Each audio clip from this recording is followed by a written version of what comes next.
यह कहानी बहुत ही पहले की है। गौतम बुद्ध ने कहा, बस मुझे ये 2 चीज़ें दे दो, तुम अपार धन के मालिक बन जाओगे।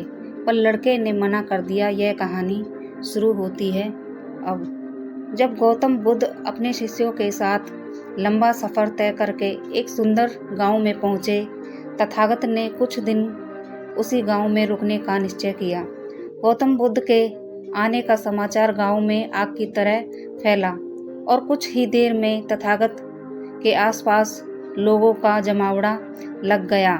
लोग कई तरह की समस्या लेकर वहां आए। तभी एक बुजुर्ग रोते हुए गौतम बुद्ध के पास आए और कहा, हे तथागत, मेरा बेटा कुछ काम नहीं करता। गरीबी और कठिनाइयों के लिए ईश्वर को दिन रात कोसता रहता है।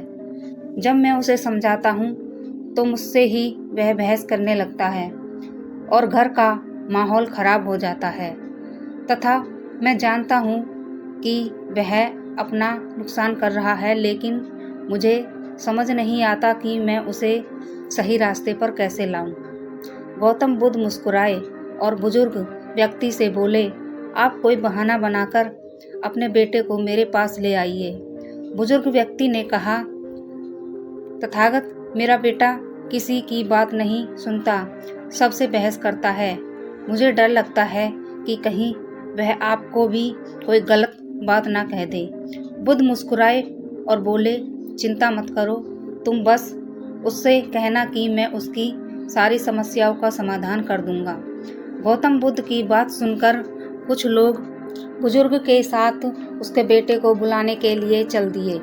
दोपहर का समय था। लड़का अपने कमरे में सो रहा था। घर पहुंचते ही सबने उसे जगाया और समझाना शुरू कर दिया, लेकिन लड़का साथ चलने को तैयार नहीं हुआ। वह बस इतनी सी बात दोहराता रहा कि सारे साधु पाखंडी और नकली होते हैं, मैं इनकी बातों में आने वाला नहीं। लेकिन जब गांव वालों ने उसे बताया कि बुद्ध उसकी हर परेशानी का समाधान कर देंगे, तब जाकर वह गौतम बुद्ध से मिलने के लिए राजी हुआ। बुजुर्ग अपने बेटे का लेकर गौतम बुद्ध के पास पहुंचा तो लड़का बुद्ध को घूरते हुए बोला, किस बात के लिए आपने मुझे यहाँ बुलाया है? अगर आप चाहते हैं कि मैं ईश्वर को कोसना बंद कर दूंगा तो मैं ऐसा कभी नहीं करूंगा, क्योंकि ईश्वर ने मुझे इस बेकार शरीर के अलावा कुछ नहीं दिया है। धन जो शरीर के लिए जरूरी है वह तो मुझे मिला ही नहीं।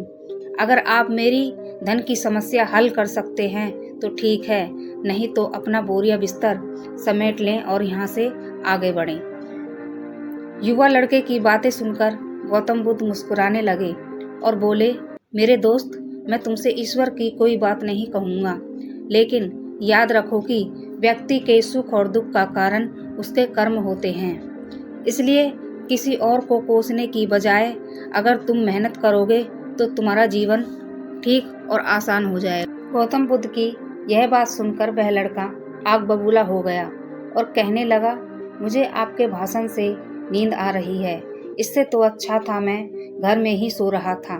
मैं यहाँ सिर्फ धन की मदद के लिए आया हूँ। अगर आप मेरी समस्या को हल कर सकते हैं तो कहें, नहीं तो गांव से चले जाएं। तथागत थोड़ी देर शांत रहे। वे समझ रहे थे कि यह डीएल किस्म का व्यक्ति है। गौतम बुद्ध उस नौजवान से बोले, एक राजा को मैं जानता हूँ और तुम्हें उनसे धन दिलवा सकता हूँ, जिससे ना तुम केवल व्यापार वगैरह कर सकते हो, बल्कि तुम्हें उतना धन मिलेगा कि तुम नगर के सेठ बन जाओगे, लेकिन बदले में तुम्हें भी उसे कुछ देना होगा। वह लड़का बोला, मैं राजा को क्या दे सकता हूँ, मेरे पास तो कुछ भी नहीं है। गौतम बुद्ध ने कहा, राजा का एक पुत्र है जो जन्म से ही नेत्रहीन है। राजवैद ने कहा है कि अगर राजकुमार को किसी जीवित व्यक्ति की आंखें मिल जाएं, तभी वह ठीक हो सकता है। अगर तुम अपनी दोनों आंखें राजकुमार को दे दो तो राजा तुम्हें सोने से तोल देंगे, फिर तुम अपना जीवन आराम से बिता सकते हो। यह सुनते ही डर के कारण लड़के ने आंखों के ऊपर हाथ रख लिए और जोर से कहा, यह आप क्या कह रहे हैं? जीते जी कोई अपनी आंखें कैसे दे सकता है? कोई कितना भी धन क्यों ना दे दे, मैं अपनी आंखें नहीं दे सकता। गौतम बुद्ध बोले, कोई बात नहीं, तो सिर्फ एक आंख दे दो, फिर मैं तुम्हारे जीवन के बराबर सोने के सिक्के दिलवा दूंगा। वह लड़का फिर झन्ना कर बोला, आप कैसी बातें कर रहे हैं?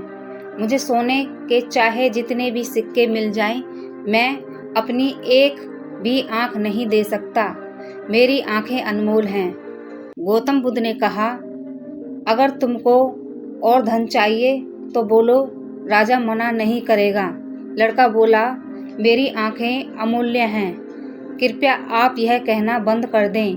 मुझे किसी भी कीमत पर अपनी आंखें नहीं बेचनी हैं। लड़के की बात सुनकर गौतम बुद्ध ने कहा, मेरे प्यारे दोस्त, अभी कुछ समय पहले ही तुम अपने शरीर को बेकार कह रहे थे, कोस रहे थे।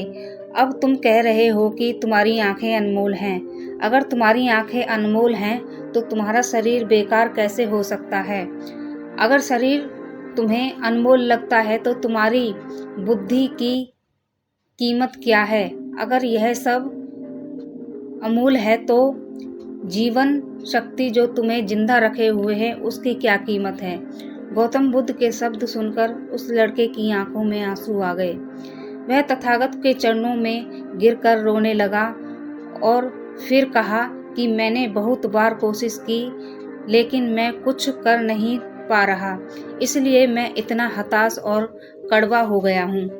गौतम बुद्ध ने लड़के को उठाया और कहा, मेरे दोस्त, इंसान का जन्म बहुत कीमती है। केवल इंसान के पास ही विवेक होता है कि वह सही गलत में अंतर कर सकता है। ताकतवर पशु पक्षियों में भी यह स्वतंत्रता नहीं है। इसलिए अपने शब्दों की ताकत पहचानो और किस्मत को कोसना बंद करो। जब चेहरे पर परेशानी आती है तो हम सब नकारात्मक हो जाते हैं और भूल जाते हैं कि हमारे पास कितनी सारी बेशकीमती योग्यताएं हैं। गौतम बुद्ध कहते हैं कि बनाने और मिटाने दोनों की शक्ति हमारे शब्दों में है। जब शब्द सच्चाई और दया से भरे होते हैं तो वो दुनिया बदल देते हैं। इसलिए गौतम बुद्ध आगे कहते हैं कि अपनी जुबान को अच्छे शब्द सिखाओ, अपने मन को अच्छे विचार सिखाओ, आँख, कान, नाक, जबान सबको ट्रेन करो। इंद्रियां बहुत अच्छी दोस्त बन सकती हैं। यह ट्रेनिंग हमको दुखों से पार ले जाती है। यह ट्रेनिंग कैसे करते हैं?